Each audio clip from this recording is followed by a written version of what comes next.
दोस्तों, अगर आपने इविलन और डीमन का पार्ट 1 अभी तक नहीं देखा है तो पहले आप उसे देख लें, नहीं तो ये स्टोरी आपको समझ में नहीं आएगी। पिछले वीडियो में हमने देखा कि शॉन बाजार से सब्जियां लेकर अपने घर जा रहा होता है, लेकिन तभी उसे रास्ते में किसी की आवाज सुनाई देती है और वो आवाज एक मॉन्स्टर की होती है। मॉन्स्टर शॉन को पकड़ लेता है और शॉन को लेकर वहां से चला जाता है।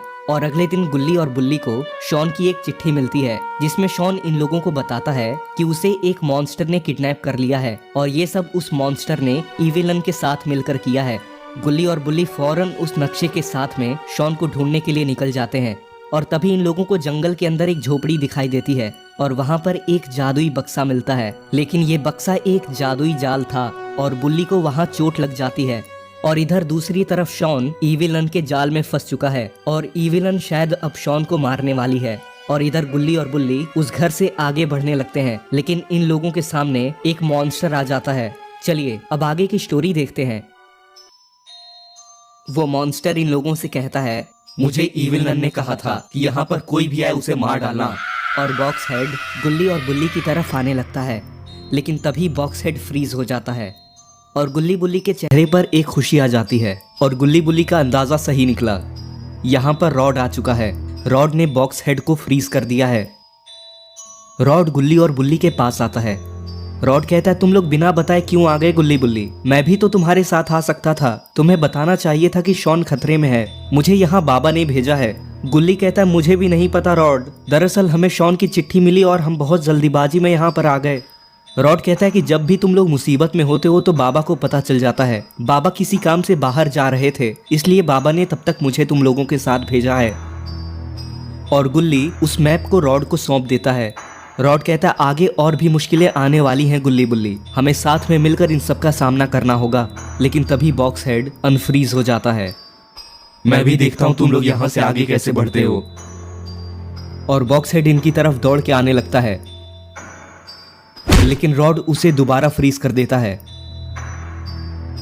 रॉड कहता है कि गुल्ली और बुल्ली, हमें जल्दी से यहाँ से आगे बढ़ना होगा, इससे पहले कि ये दोबारा अनफ्रीज हो जाए। और गुल्ली बुल्ली और रॉड वहां से आगे बढ़ जाते हैं और ये तीनों चलते हुए एक गांव के अंदर आ जाते हैं। रॉड कहता है, जंगल में चलते चलते हम ये कहां पर आ गए गुल्ली बुल्ली? बुल्ली कहता है, लगता है ये कोई गांव है रॉड, हमें यहाँ पर चलकर किसी को ढूंढना चाहिए। अगर यहाँ पर कोई रहता होगा तो शायद हमें इविलन का ठिकाना पता चल जाए। और गुल्ली बुल्ली और रॉड उस गांव के अंदर बढ़ने लगते हैं। गुल्ली कहता है, ये गांव देख के लग रहा है कि यहाँ पे लोगों का रहना इम्पॉसिबल होगा।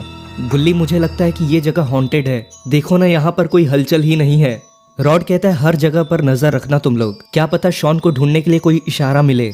लेकिन तभी इन लोगों को कुछ अजीब सी आवाज आती है और अरे ये तो ग्राउंड के नीचे से स्केलेटन बाहर आ चुके हैं। तुम लोग इसके आगे नहीं जा सकते हो, यहाँ से वापस चले जाओ वरना तुम्हें मौत मिलेगी। बुल्ली कहता है, गुल्ली मैं तो समझ रहा था यहाँ पर कुछ खतरा होगा, ये तो हड्डियों का ढेर आया है हमें रोकने। रॉड कहता है, गुल्ली और बुल्ली, तुम लोगों के हाथ में एक फ्रीजिंग तलवार है, ये मेरी बहुत खास तलवार है, तो क्या तुम लोग तैयार हो? रॉड कहता है, एक साथ सभी लोग। और ये तीनों तलवार से उन लोगों पर हमला करते हैं और वो तीनों स्केलेटन्स वहां से गायब हो जाते हैं। रॉड कहता है, इसी चीज के लिए मैंने ये तलवार रखी थी। बहुत अच्छे रॉड। रॉड कहता है, अगर हम सीधे चलते गए तो इस गांव को पार कर लेंगे, लेकिन मुझे लगता है हमें इस गांव में कुछ ढूंढना चाहिए। चलो इन घरों के पीछे देखते हैं। और गुल्ली बुल्ली और रॉड वहां से आगे बढ़ते हैं। बुल्ली कहता है, वो देखो रॉड, वहां तो एक ट्रक है, आओ चलते हैं वहां पर। लेकिन रास्ते में एक जाल बिछा रखा है किसी ने और ये तीनों एक गड्ढे के अंदर गिर जाते हैं। गुल्ली कहता है, ये तो पूरा ट्रैप था रॉड। बुल्ली कहता है, इस गांव में हमें किसी भी चीज पर भरोसा नहीं करना चाहिए। तभी इन तीनों को किसी के गुनगुनाने की आवाज आती है। रॉड कहता है, लगता है यहाँ पर कोई औरत रहती है गुल्ली बुल्ली, और ये एक बूढ़ी औरत थी। वो बूढ़ी औरत उस गड्ढे के पास आती है। वो बूढ़ी औरत कहती है कि तुम लोग भी इसके अंदर फंस गए क्या? रॉड कहता है, क्या ये जाल तुमने बिछाया था? वो बूढ़ी औरत कहती कि अरे मैं ऐसा क्यों करूंगी, दरअसल यहाँ पर एक मॉन्स्टर आता है और ऐसे जाल बिछा देता है, लेकिन तुम लोग चिंता मत करो, मैं अभी तुम्हें बाहर निकालती हूँ। और वो बूढ़ी औरत एक सीढ़ी लाकर इनकी मदद करती है। रॉड कहता है कि हम अपने दोस्त शॉन को ढूंढ रहे हैं, उसे इविलन और एक मॉन्स्टर ने किडनैप कर लिया है। वो बूढ़ी औरत कहती है, अगर जिंदा यहाँ से निकलना है तो मुझे फॉलो करो, मैं तुम्हें सेफ जगह ले जाऊंगी। और ये तीनों उस बूढ़ी औरत के पीछे जाने लगते हैं।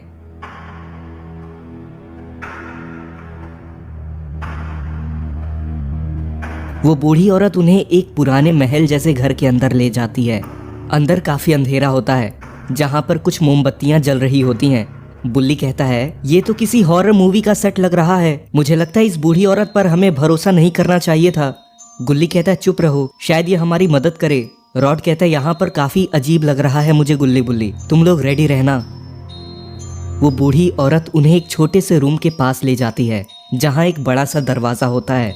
ये रहा तुम्हारे जवाब का रास्ता, इस दरवाजे को खोलो और तुम्हारे दोस्त का रास्ता यहीं से जाता है।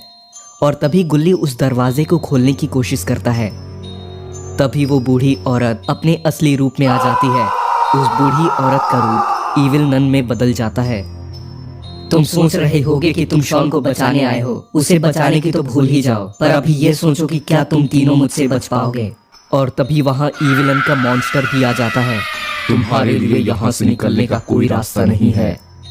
बुल्ली कहता है, कहा था ना, वो बूढ़ी औरत फेक निकली। तो दोस्तों, अब क्या होने वाला है आगे की स्टोरी में? क्या गुल्ली बुल्ली और रॉड इविल नन और उसके मॉन्स्टर से बच पाएंगे? क्या ये लोग शॉन को बचाने में सफल रहेंगे? ये जानने के लिए आपको देखना होगा इस कहानी का पार्ट 3। पार्ट 3 देखने के लिए इस वीडियो के नीचे पार्ट 3 कमेंट करें और चैनल को सब्सक्राइब करके नोटिफिकेशन बेल को भी दबा दें, ताकि जैसे ही मैं इसका नेक्स्ट पार्ट अपलोड करूँ तो